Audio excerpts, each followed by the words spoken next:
You're listening to We Deepen Media.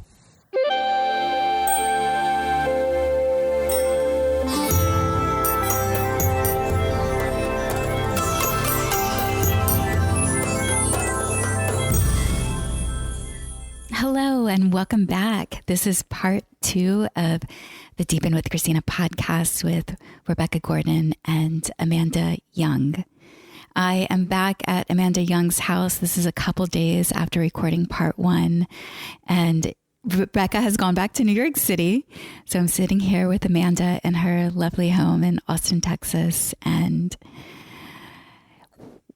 what's coming through is this conversation around money, prosperity, love, masculine, feminine. And, I could talk to Amanda about so many things. I mean, she's so knowledgeable about goddess archetypes and spirituality and evolution, and there's tarot cards and anything that you want spiritual is throughout her home. It feels so good here. But the reason I want to go into the money conversation just starts, and this is going to be a very candid conversation. I had posted an anonymous question in the Esther Perel discussion group recently, where it was this desire to talk about money in relationship, like when dating someone else, and based upon of wherever you are in your financial journey, and how to reconcile that, and be authentic in our connections and vulnerable, and when do you share, when do you not share. So for me, I am dating. I consider myself currently single, but I'm dating. And one person in particular, I've been dating for months now. And these men in my life have been of high net worth. Some would say they're wealthy. And at the beginning, truth be told, this podcast follows my entrepreneur journey. I'm very transparent, pretty much an open book. I might not always tell you the names of the people I'm relating with. However, if you do see me out at a live event at some point, you might get some more information and details. With that said, the men that have been surrounding me, of high net worth, sorry. And my bank account at the beginning of July of 2023 was at $40. They're in order to run We Deepen on a monthly basis, with all the SaaS products, everything woven together, it's about a $1,500 investment out the door.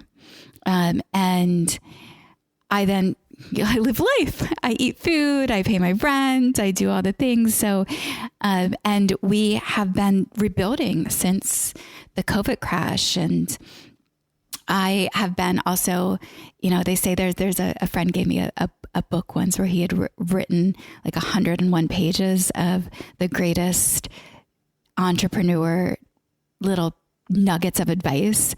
And one of those pieces says a startup doesn't know what they do or who they serve. And what we do have is a mission. My mission is love, more meaningful, healthy relationships worldwide. So I know I have the mission, but the offering and, piecing together a platform that has a bunch of live experiences that help people have more meaningful, loving relationships, and working with the facilitators, it only is financially fruitful in scale. And I have to build a tech product to do that. And I haven't been fully, I think I still have trauma a little from pre when COVID happened, of having come so far and raised seed funding and had a team of 8 in Beverly Hills, that I don't know if I want to go back into the grind of it all again. so I've been pivoting and figuring it all out. What is this? What is this? But it has a hold on me. I feel like this is my life purpose, and I'm going to keep going. And I don't want to necessarily worry about the finances. But it was just an interesting experience to be at the beginning of July of 2023 in this moment of having $40 in my bank account and these very wealthy men all around. And one particular had even had told me that he had lost $20 million one morning. And I was like, oh, that's funny. You lost $20 million this morning. There's $40 in my account. I didn't say that at the time. I didn't tell him that. He's aware of that I'm rebuilding my business. So the question that I posed in the Esther Perel discussion group was more of like, can we talk about this? Like, this is just a strange experience to be in. And how do you navigate dating? First off, you don't want to appear as a gold digger. I'm definitely not. I mean, in the past, when I was really deep in my entrepreneur journey, I remember people coming to me like, why don't you just get a boyfriend? Go move in with your boyfriend and then you'll be fine. You don't have to do this all on your own. So I'm definitely proved, I think I'm not a gold digger. And you want to also there's this thing like, I'm independent. I'm a strong, independent person. I will take care of myself. And if I'm honest, there's a piece of myself that's like, would love to just not be concerned with money. As I was sitting there the other day and there was this human that I was like, I think I could really help him in his life, but then I have to go pitch him and tell him like, yet like I would have to sell myself to him. And I was like, I don't really want to sell myself. Like, I would work for love. I do what I do. I don't do it for the money, obviously. And side note, I am working to launch a new offering. The We Deepen Matchmaking database is taking off and there's lots of people in there. So I am putting together a conscious love club that you're going to hear more about soon. So back to just like reconciling the paradox of money in dating and relationship. Amanda Young has you have a prosperity course for women. You've had your own experiences with navigating money and relationships.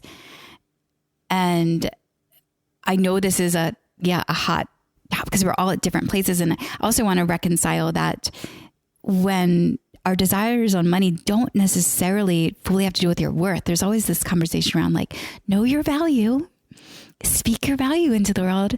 And a lot of times when that comes up, I want to be like, fuck you. I'm just in my journey. So Amanda, happy to be back again and now really focus in on sharing your thoughts and your wisdom in this candid conversation around masculine and feminine and prosperity and money. Well, Christina, first, I just want to really acknowledge you for how transparent you are. I love it. I love how you just really share so openly. And I feel like it's good medicine. It's really, really good medicine because what I notice is, for sure, even within like, I would say my female, like social, like kind of sister circle, like close community of women, there's such a disparity between where everyone is, like some women having, multiple 6-figure months, some women deeply in debt because they're trying to keep up with that lifestyle. And I think that it's really good medicine to be in open, candid conversations.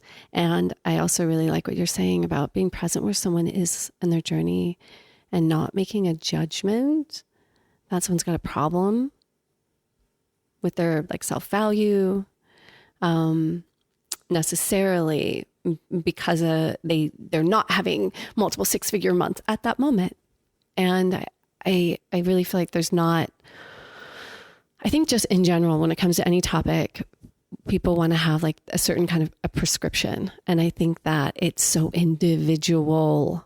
It's so individual, what we came here to do and how we came here to live and how we came here to love and be in relationship with money and prosperity. And number one, I just want to say that, so yeah, I do tantra work with women and couples. And for many, many years, I've been working with women in sharing embodiment and divine feminine wisdom. And I developed a course that's one of my most popular courses, which is the Prosperous Goddess, which has kind of been our sort of jumping off point for this conversation. And in it, I talk about the fact that, number one, like prosperity, living a prosperous life is not necessarily the same thing as having lots of money. There can be a relationship between these two things, but it's actually not necessarily defined in the same way. And what I noticed for the women that I was working with and noticed within myself is that there is a strong correlation in our culture between men and money. We just, like, for most of recorded history, men have been the holders of money. It's only fairly recent.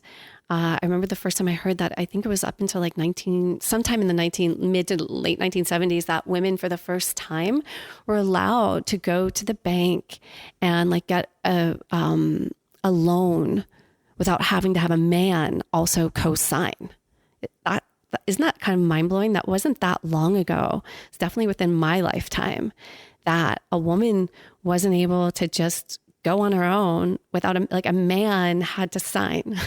When was that? I can look it up and give you the exact dates, but it was sometime in the 70s that this shifted. Wow. 1970s. Like, it's very, very recent that there's any concept of a woman actually being independent financially in our society, in our culture. And I think it's also so paradox because to your friend circle, it's interesting because there's been moments through my entrepreneur journey, after leaving corporate America in New York City in a salary job and then going out on my own. And I remember thinking, I don't want to share with my friends about where I'm at financially because I don't want them to not invite me to places based upon my, whatever income or revenue I'm bringing in. And also, if you're in a friendship circle, you want to celebrate the success. Like when a woman, as you're sharing, is she couldn't get a loan with a man signing her. And now you have a female friend who has like $1 million+ year. And so you want to celebrate her, but at the same time, you may be in debt and maybe you're still figuring it out. So the paradoxical experience and also really having to, and also the woman, I think the work is in both sides because that woman who is like had the $1 million year and the friend is in debt, like don't want pity. We don't want like pity. I want your celebrate, don't withhold sharing and don't feel bad for me. And at the same time, then the one who's like maybe in debt, it's like you don't want to necessarily project jealousy onto the other person. So it's so nuanced. Absolutely. It's so nuanced. And it's also like having a lot of money in your account doesn't necessarily mean you're living a prosperous life. There's like, my mind is going in so many different directions. Like there's so many different like stories and things I want to share. But one of the first things that comes to mind is a friend of mine that is in partnership, now married, with a man who has hundreds of millions of dollars. And she was always, when she was single and we were friends years ago, like we're a big proponent of women like being independent. And she kind of laughs that like there's a book, I can't remember who's the author of the book, but it's something like Prince Charming isn't going to rescue you or something like that.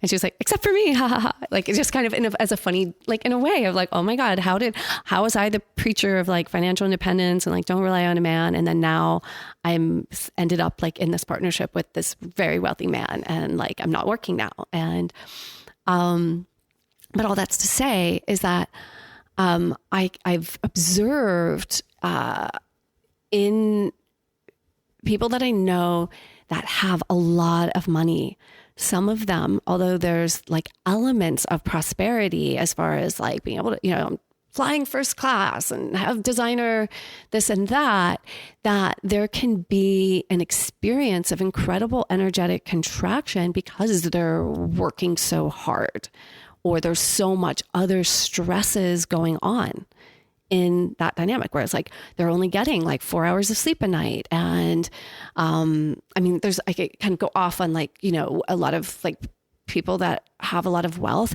have very problematic relationships with the children. And there's incredible stress that comes with that.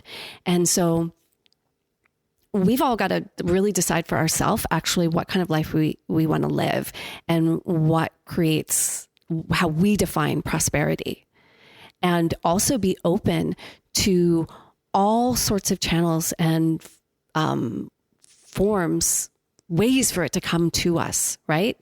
So one way is we work hard or don't work hard, but we make that money as a woman. Another way is we find ourselves somehow in partnership with a man who has lots of money, or we find that our life just unfolds in really magical ways where the things that we desire that add up to a prosperous life for us just show up too. And, for me, I went through a period where I was, really working hard, doing well, like really kind of checking the boxes and achieving a lot of the goals I had been setting for myself with my business and money. And I did reach burnout, and I did not feel good in my skin and my body. I didn't have access to pleasure. I wasn't really in relationship at that time. I wasn't having sex. Like there was so many things, that I had sort of put down for myself in order to be able to achieve that. And then when I let go of that a bit and I said, hey, I just need to rest. And I started traveling, and I went on a kind of a prosperity journey, and I let myself discover, like, how do I define it for myself? And I discovered that for me, a huge part of how I experience prosperity is nature. Deep breaths in nature, having time on my hands, and for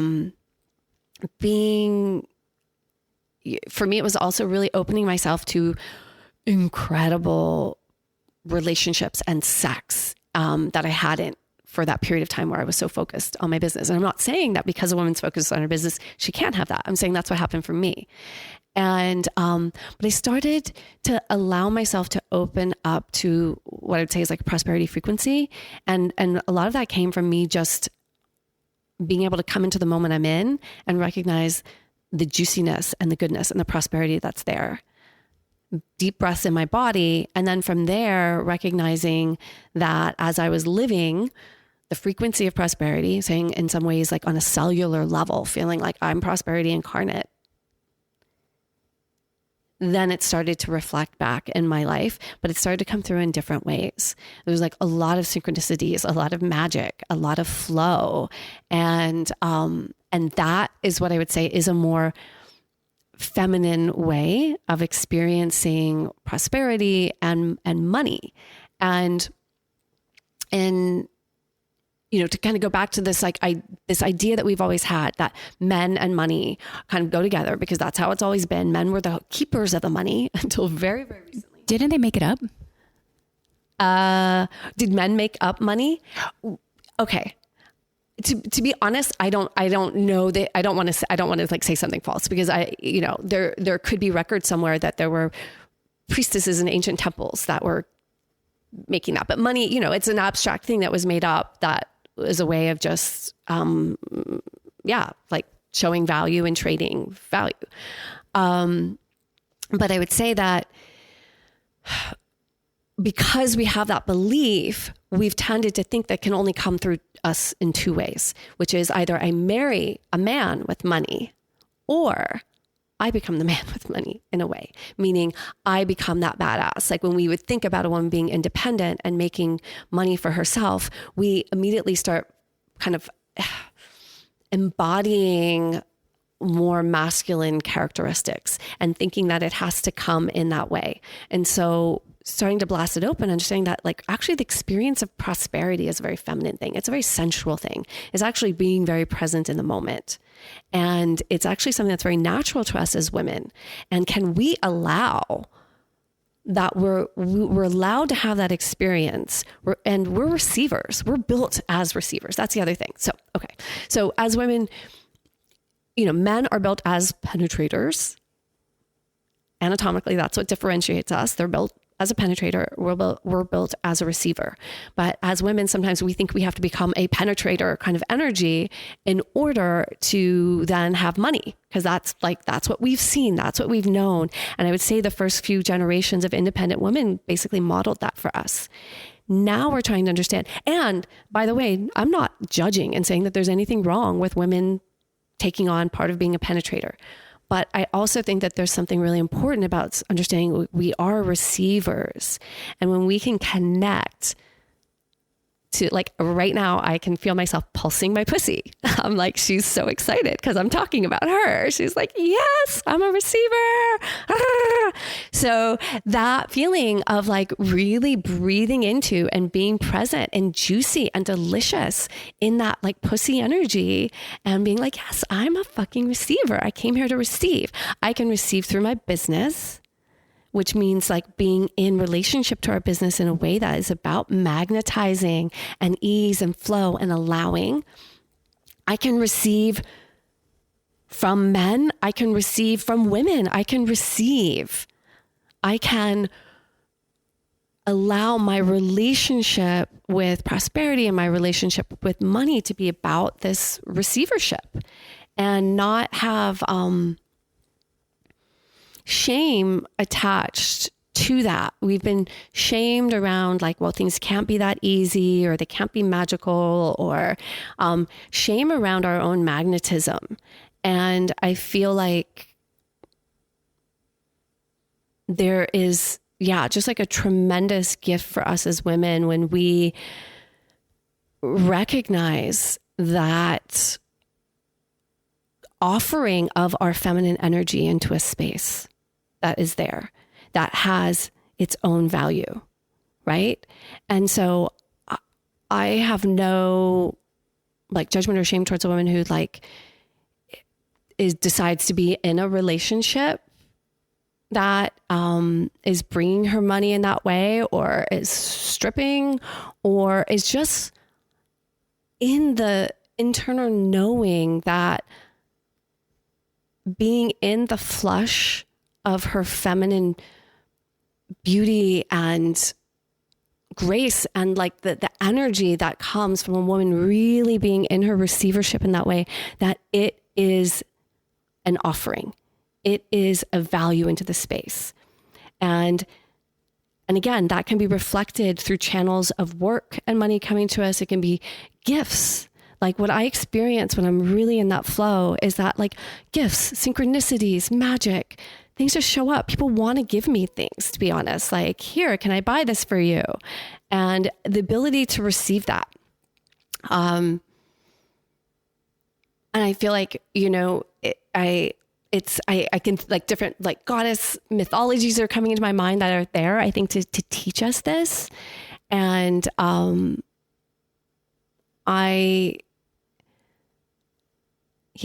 it's like, I think of Oshun, who had this magical honeypot. And there's this story. Oshun is the goddess of the sweet flowing, the sweet waters and the rivers. And she's an African Yoruban Orisha.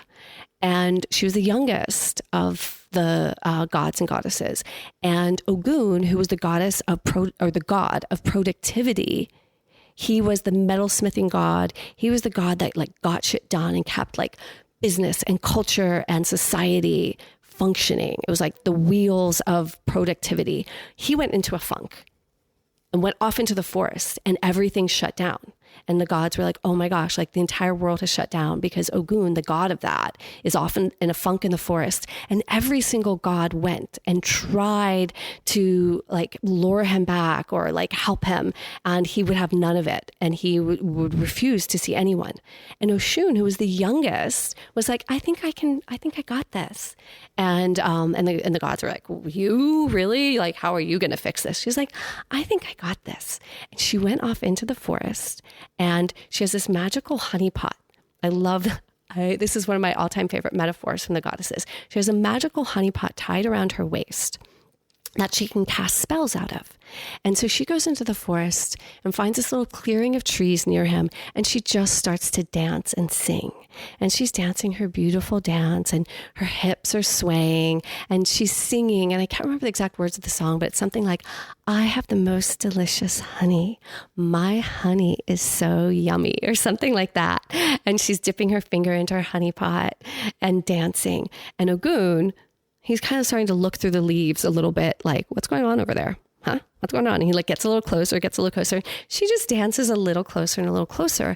And eventually she's so close that she dips her finger in her honey pot and then drizzles it over his lips while she's dancing. And he just smiles and he starts laughing and dancing with her. And then she slowly like dances and laughs and brings him back to town and brings him back to his role. And he gladly takes up his role again and saves. And so in this way, it's like she saves the world. Her seduction, her dancing, her sweet honeypot saves the world and gets everything functioning again. And I love this little myth so much because it speaks to this masculine feminine dynamics. It also speaks to something that's within each of us as a man and a woman. We have an inner Ogun and Oshun.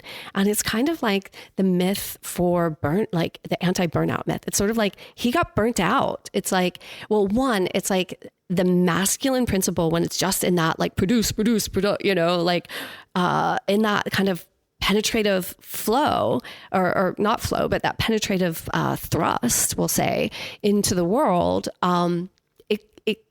it needs the feminine. It gets burnt out. It can't just keep grinding and grinding and grinding. And so then the feminine comes into the space and brings like this joy, this sweetness.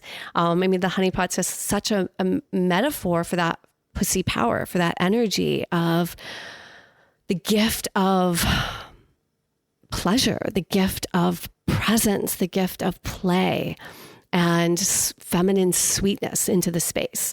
And that brings the balance that allows us to keep producing and thrusting in that way. We also have that within ourselves as women. So we can become that Ogun, like I'm going to work, because I'm going towards that goal. I'm going to, reach that place in my business. I'm going to reach that place in my bank account or that number of followers, work. But we will get burnt out, as I did. And so it's remembering that Oshun within us and bringing that pleasure, that play, and understanding her role. So I'm going to stop there. How much do you think she got paid for that? Exactly. Right? I know. That was actually the thought I was having. I was like, but that's the thing. That's the value that the feminine has. And, in the old way, it was like, well, that was the housewife at home, right? Like the male partner was out like, trudging and like, making the money for the household. And then the female was there making it pretty and making it beautiful and making herself beautiful for when he came home. And we've moved beyond that, right? We're in a whole other time now where as women, like that was very repressive to women. We weren't allowed to go get our own, loan at the bank or have our own credit cards. Now we have the freedom to like have our voice and have our businesses and make our own money. And there's also the pressure that comes with that. But, like just understanding that we can still have her within us, and that there's such a variety and a spectrum of ways that gets to be expressed, right? In relationship. Yeah, I see, even in that example, there's this self-amusement. Like when we follow our own self-amusement, it creates this sense of delight, and delight creates radiance and draws it into us. I remember years ago, I lived in this beautiful home in Venice. One of my girlfriends, I moved in with her. This is actually an interesting story. So this is a friend of mine. I produced this event yearly, January 30th, this Feminine Weapon Day. Her boyfriend at the time invites her to Feminine Weapon Day. She meets me. She tells me this years later, but she met me and she was intimidated by me. And she was like, what does this girl have that I don't have? Like, I need to get closer. So she invited me to live with her. And during the time that I'm living in a rental with her in a second bedroom. And then she buys a $2.5 million home in Venice.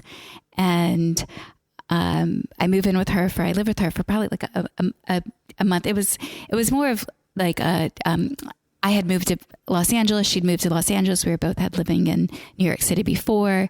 I was in a home that it was like so her and I started hanging out more. She invites me to be with her. Now we move into this gorgeous home, and anytime somebody would walk in the door, they'd be like, what does she do? What does she do for work? And I always thought, I was like, I could tell you what she does for work, but this isn't how she got the home. Like, money comes in so many different ways, and we're always trying to intellectualize where it's coming from and understand it. And, she had previous relationships and just like other areas of family and ways that money had flown into her.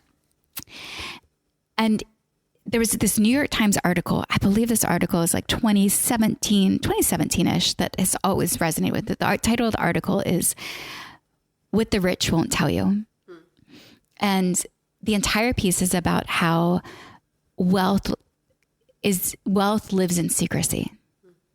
That in the story, they share about how one household, very wealthy household, the woman of the house would take off all the price tags of like the expensive food or before the expensive furniture was delivered. So the staff wouldn't see that she had spent $10 on a loaf of bread, or $30,000 on the couch as it was being delivered.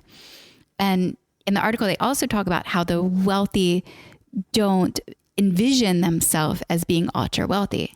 They always see that somebody else is more wealthy than them. So they're like, yeah, I have this huge compound in the Hamptons, but I don't have a private jet. And so therefore I'm not that wealthy.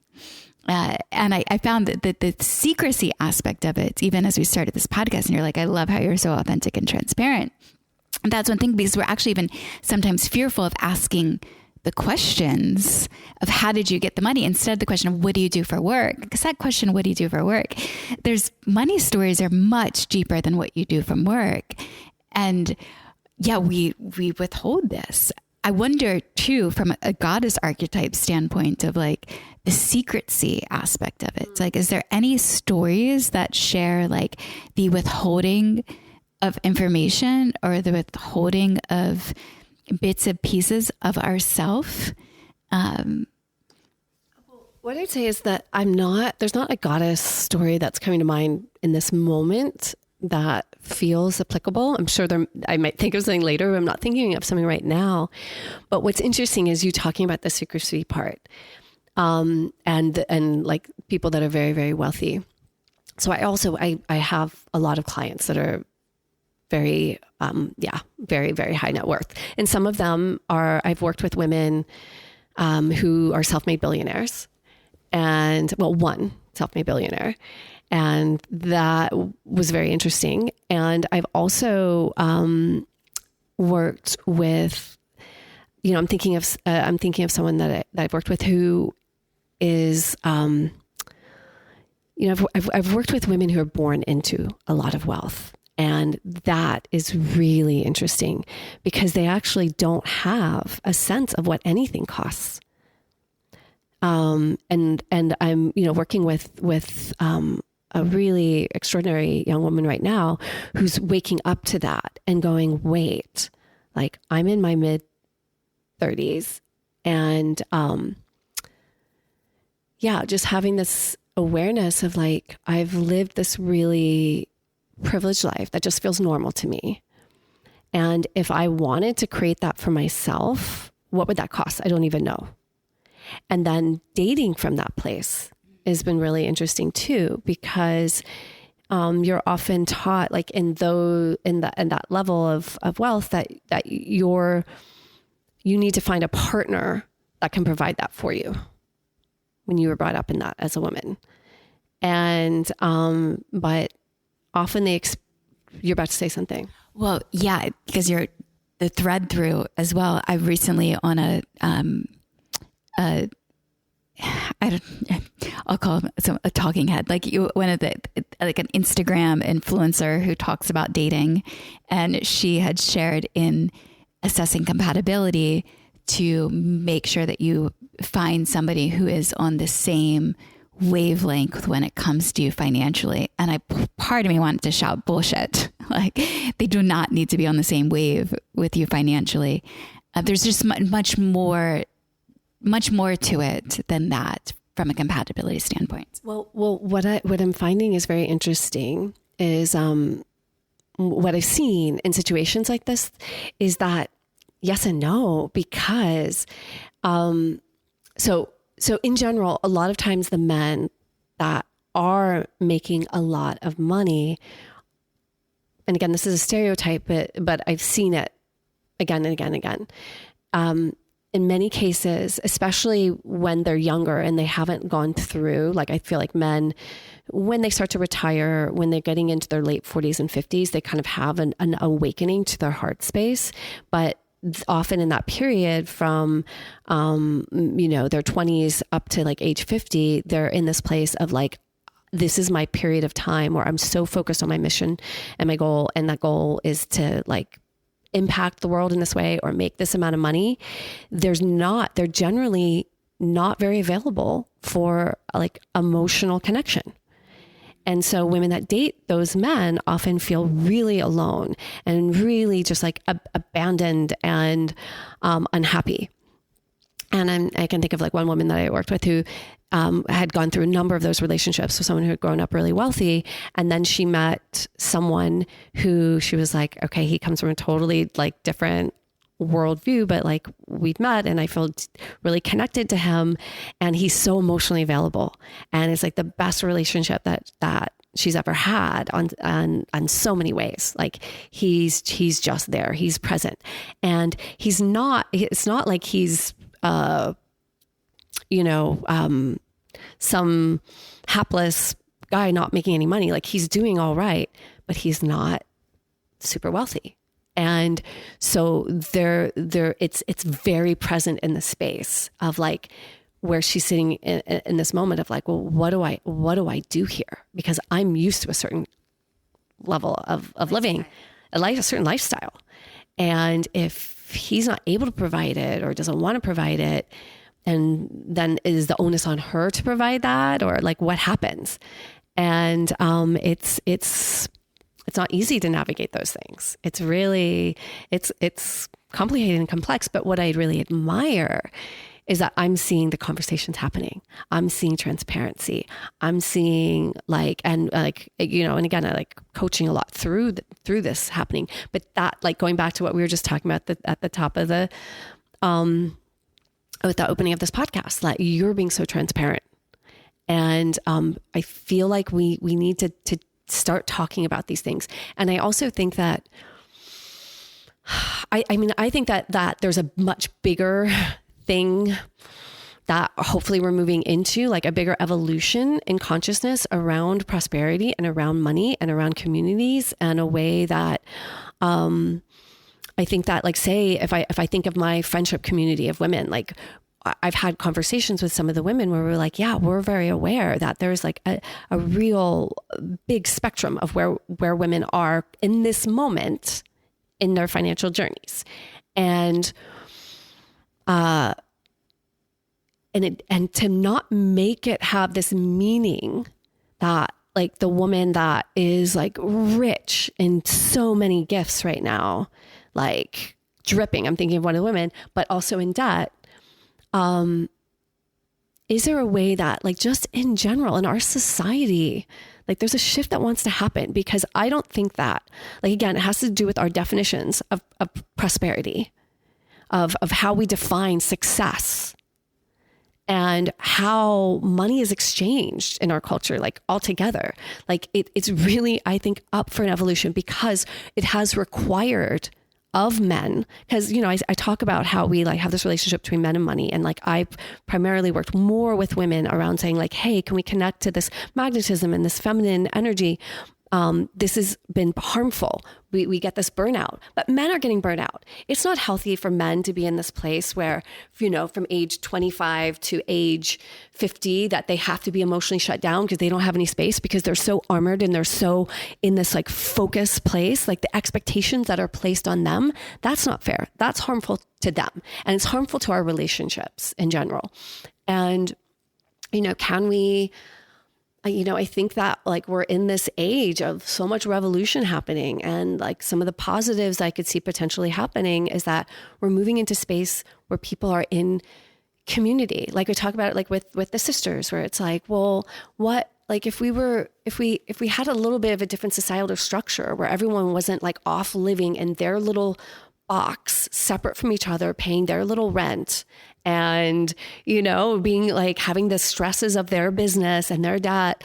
Like if we were living in a way where like we could recognize and exchange value a little bit differently and take care of each other.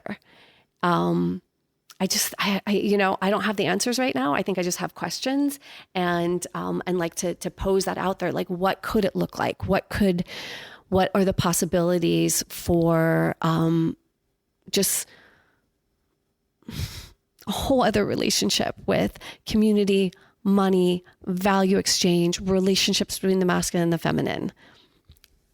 Yeah, I think we need more authenticity and more transparency to transmute all of the conflict and complications that are happening within our relationships having to do with money. A couple of like rapid examples of things that I've heard out in the ethers as well recently. One man was seeing a woman. They were newly seeing each other. It was the first time that they're going to meet after connecting through a dating app, and really liked her. And so he was flying her out to South America. And this particular woman had dated a wealthy man, or was recently married to a wealthy man. This guy is well off, but not that level of wealth that her ex was. And instead of asking a question, he sent a snarky text message to her to say, I guess you need a first class ticket. And it broke down. The whole connection broke down from that remark, because he admitted his insecurities actually set in of why he sent that message, and more of like the authenticity in the moment. Like, hey, I'm feeling a bit unsure about the type of ticket that I should buy you. But the thing is, on the other end of that, for the most part, the woman that you want to be in a relationship with, she wants to experience your life and your generosity. If she wanted only a first class ticket, like, and you don't have the first class, then you're not a match anyway. So good. But then when we resort to sarcasm to cover up our own challenges with communication of what's really happening inside of us, like that's the real vulnerability. And then I'm also seeing another end. You know, we talk about, there's that word gold digger that has been thrown around, but on the opposite side, I can name 3 stories that come right ahead of people in my life who, the man on the other side will use money as a way to like restrict love or connection. I know of one story of a female who married a wealthy man, and in their prenup, the idea was that if she left him, she got nothing. If he left her, she got 50%. What? Yes. And then another story of a guy recently who was, he was open to dating, never wanted to get married again because doesn't want to share finances. He'll share finances when he's in a relationship with you, but outside the relationship. But I'm like, you want her to travel the world with you and do all these things for the next few years. But when she's done, she's done. So there's like love. To me, love is this process of removing layers of the ego, removing the mask, that's kind of really showing the trueness of where you're at financially. It's becoming fully naked, combined with ever increasing acts of sharing, because you give to who you love. So if you're going to come in with restrictions of being like, I have money, but I'm not going to share money with you, you are limiting. You are essentially saying, I have limits of how far my love will go for you. And then, community of even just amongst of thinking about if we can even say in relationships, one-on-one, this has happened and can be a disparity between two people or a paradox of where they're at in their own financial journey. And it's the thing I think is being okay to let somebody else have their own experience and you get to have your own experience and not making either other experience, right or wrong. And remembering that God, creator, universe, sends us these situations to navigate in our life for our own transformation, like our own life journey. So if you have a period of like financial challenge, there's something inside of there that's a nugget that you're supposed to learn within this lifetime, or a challenge. Like, and two, we're all going to come with it. There's no one that's going to come without their own unique, woundings to transform this lifetime. So because someone might appear to be wealthy, it doesn't mean that they have their own other things that they're navigating. On community. So it's, if you play with the idea of love is the process of removing layers of the ego combined with ever increasing acts of sharing, sometimes we distill it down to this financial way of sharing, but even in like say a girls' trip is happening and,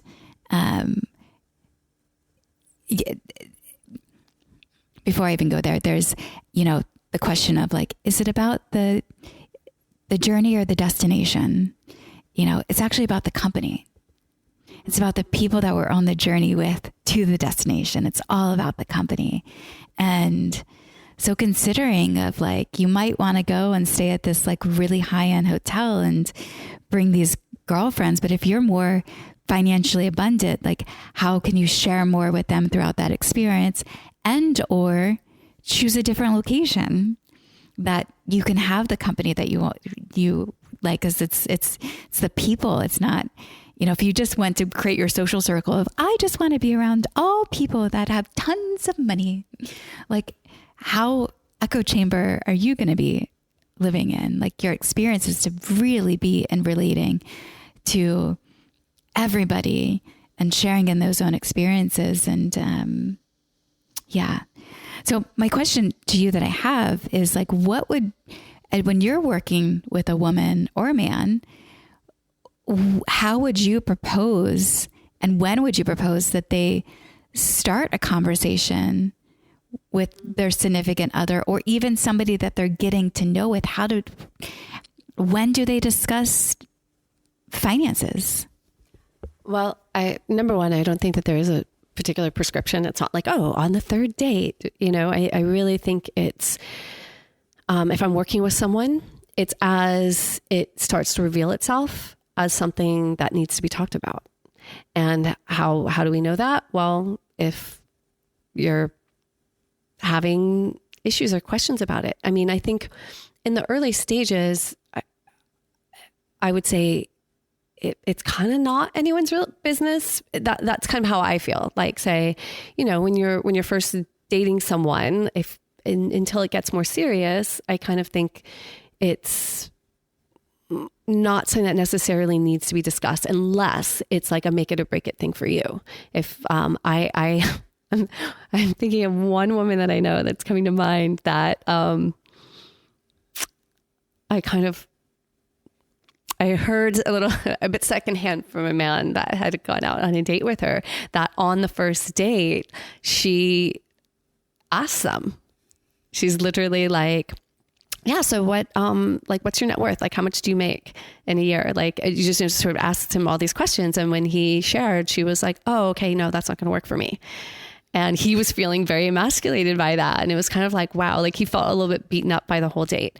But if you look at it also, like from the perspective, like they were not a match and they found that out really fast. Like that was something that's super important to her. It was like, she went about it as if she's like interviewing someone for a job, and she knew what important things. So for her, that was there. I don't think that's probably how most people feel.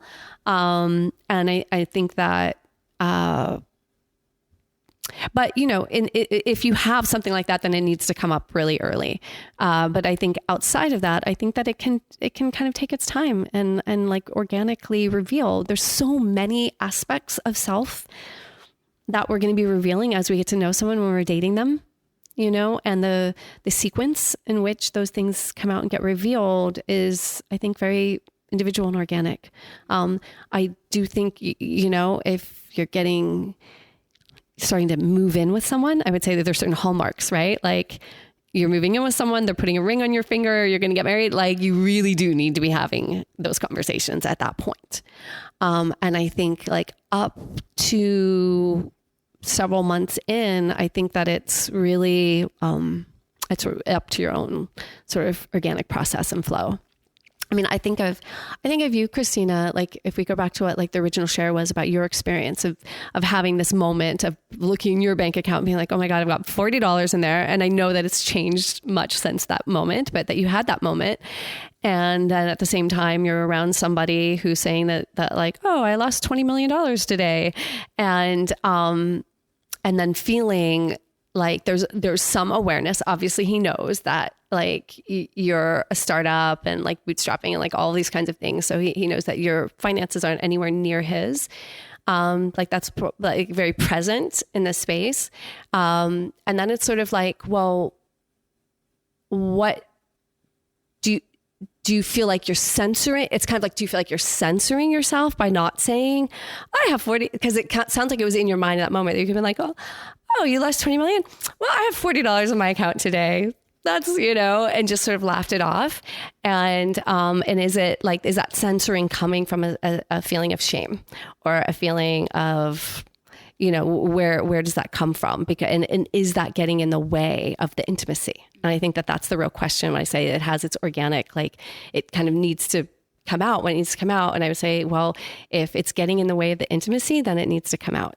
And I think of you like, well, if, you're like surrounded by all of these like men, like I know it's not looking exactly like this, but in this moment, I'm just seeing you in this like circle of men, like of wealth around you.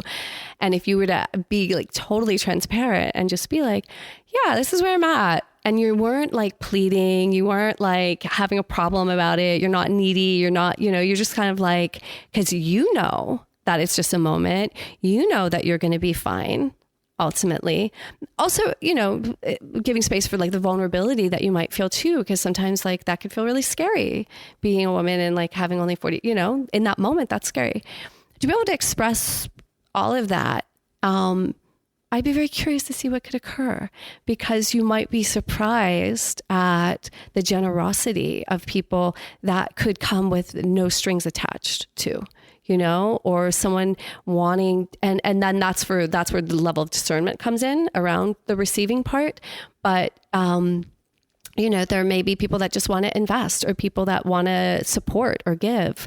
And yeah, like the discernment that someone doesn't have some little hook that they're trying to place in you by doing that. But, you know, generosity, I think is really the expression of prosperity. Like that's prosperity in action. Like if we want to feel that we're internally prosperous, it's showing up generously in whatever we have. And so if assuming that you're surrounded not just by wealthy people, but you're surrounded by prosperous people, I just heard you like breathe into that deeply, right? By prosperous people, then there could be a level of generosity that could truly just be like, wow, Christina's amazing. She has an incredible vision. And I hate that she only has $40 in account. Like, let's just let her have 100,000 in her account and see what she does with it. No strings attached. How would that feel? My Venmo, it's at We Deepen. Go ahead and send $100,000 through at We Deepen Venmo. Someone just even sent me money through Cash App, so I'm now on Cash App too. Totally joking. But yeah, it was in that. Yeah. But not really joking. Really, I'm just going to say it for her. If anyone listening wants to send her $100,000 through her Venmo, I think she would receive it. I will receive it. This is true. I would receive it too. What was in that moment when that, because yes, and thank you for, I don't think I shared that $40. I think why I can speak about it, I need it. You can give yourself the opportunity to feel into your story before sharing your story. I love how you said, like, if it's blocking intimacy and also, holding you back from being fully you in a connection, then it'll share. Like, I can see where I'm at now. I'll probably come back to me like, you know what? The last time we were together, because this is all new and recent stuff. And it is since that moment of having the $40 in, we actively selling tickets, and I have accounts receivable that have come back in, and there's probably, I'm so transparent, but there's probably like $8,000 or $9,000 in the account now. And I knew, I was confident that was coming through at the time, but I have been in the other side of that. I have felt the deep insecurity and the deep wounding around it and the confusion. Before we started push record on this podcast, there was, like probably about 5-6 years ago, I was living in New York City. I was 5 years, no, not even 5 years. I'm sorry. Like a couple years into the entrepreneur journey, I had, spent a decade in New York City, corporate salaried job, worked my way up. I left making over $100,000. And I was at a time where I had 401k. I was pretty much out of cash. My rent was coming up. And I didn't know if I should cash out this 401k or not. And when you Google on the internet doesn't really, it's like conflicting opinions to cash out. No one can really tell you what you should do about your money. You can just get feelers out there to get reflections for you to open up new portals to help you make your own decision. And Google wasn't fully helping. I didn't want to go to my parents because my parents have helped me and have been generous. And I didn't want to, like, there is a thing inside of me. I want to do it on my own. Like, I'm an Aries. I want to do it on my own. And I didn't want to go to my friends because I felt that, not wanting them to take pity on me or to not invite me to things because of that. And so I sent this email out to this co-working space, the Center of Social Innovation I was working out of on the west side of New York City. And it was one of those, you can send out an email and everybody will get it, but everybody will get BCC'd on it. And I got more responses from that email from so many people being like, wow, me too. Nobody talks about, the fear, the insecurity they have around money and not sure what to do. And especially when you have this, we are a society that is entrepreneurs. Being an entrepreneur and founder, like people are going at it today, has never been done before. This is all new. You never had the tools to build a website. I mean, the AI can build you a website in days. Does not mean that you have to it's a lot all happening that we're all integrating to at once. So this email, lots of responses to it. One woman wrote and told me that I was irresponsible for not having a stable income as I was building my company at the same time. It was a really long email that she had sent about how, I was like, is someone badgering me? Like, what is happening right now? But in this, I got one recommendation that said, go to the the public library of New York City. And so I made this appointment. I went and sat with this financial advisor in the basement of the library, and this older man was sitting with me, and I had all my credit card statements print out. I had all my bills I had organized, and I was like, here's my debt. Here's what's in my 401k. Here's what my expenses on a monthly basis. What do I do? And then I bawled. I just cried in the basement of the New York City Public Library. And I remember this older man looking at me, and he said, it's not that bad. It's not that, like, you're young.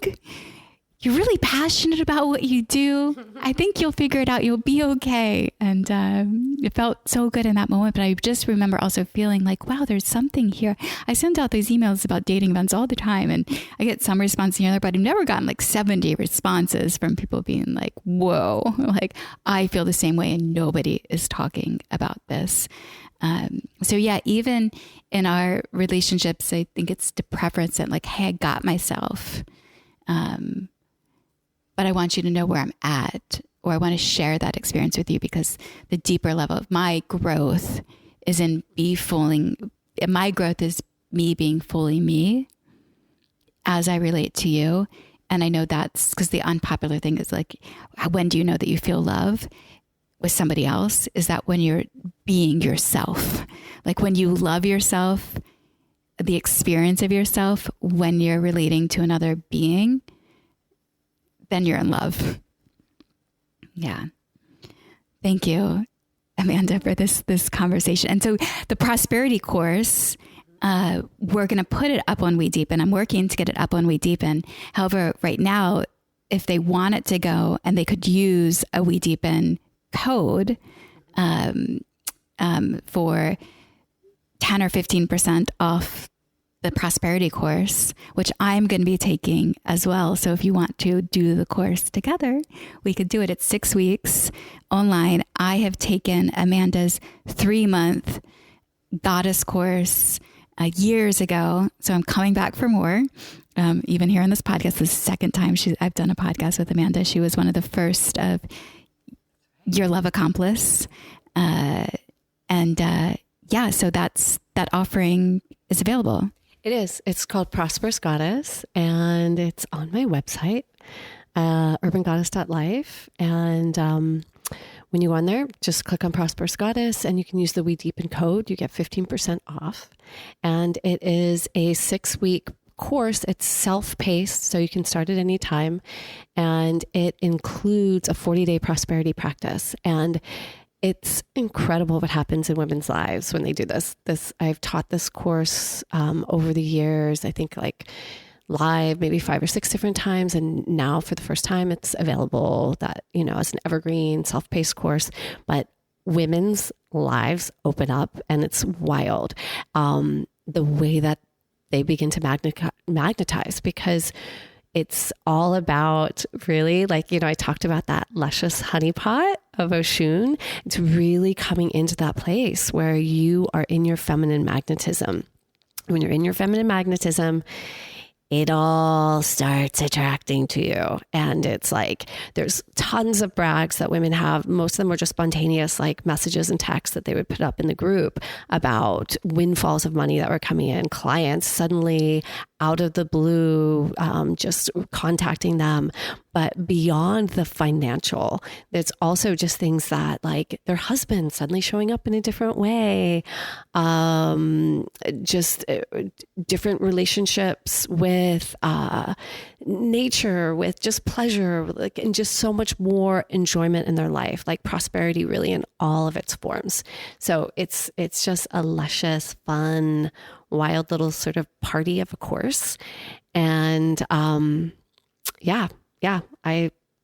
would say, to do it with Christina would be awesome when she's doing it, because it's fun to know that you're going through it at the same time with other women. And that's it. And it's evergreen. So we get the course and then we can start it at any time. So I think I'm going to put the link to register in the description of this podcast. And I'm also going to start a WhatsApp group for us who are going to do the course together. And I say that once there's 3 of us in that WhatsApp group, that we then start and we do it together. Yeah. That would be fun. And that would enroll me, because I'm enrolled. However, make it more fun for me to do it with others as well. It's so fun to do it with other women. And I think the WhatsApp group is a great idea. And like, even though if you started with like 3 women and like more women keep coming in, like they can just sort of roll all in and they'll kind of like benefit from the momentum you already have going. But it's like, there's so much fun and pleasure and play that happens during it. So having a place where women can share like that and like pop on and be like, oh my God, this happened today. Or, you know, share the little inspirations is great. Maybe you'll make a guest appearance in our WhatsApp group too. I'm just Mike. Thank you, Amanda, for this conversation and the friendship. And just before I jump, you know, in our relating experience, you've been with me throughout this entrepreneur journey. And have you ever looked at me and been like, oh, Christina, she's the broke one, or oh, Christina, she has value issues, or any thought processes around when you're relating to somebody who is your, like, that we might think that somebody else is observing in us? What I would say is no. I'm going to be really honest. Like, I don't have that feeling about you. I see you as someone who is so committed, on track, moving ahead. And I know, being a fellow entrepreneur, that it's just not a straight line. It just never is. You know, it's not a straight trajectory up. There's ups and downs. And so I have never viewed you in that way at all. And I really see, and I admire, honestly, like your commitment. I see you as someone who is attracting in a lot of allies and support, and like just admiration for the commitment you've had to creating community and the values that you stand for. Like, I see it so deeply. And so that's what I see. And I know, I'm just going to say this too, I'm looking at you right in the eyes as I'm saying this. I know it's coming. You're always taken care of. And your passion, your commitment, your gifts, your genius, like, it's all being reflected back to you, and it will come in material form.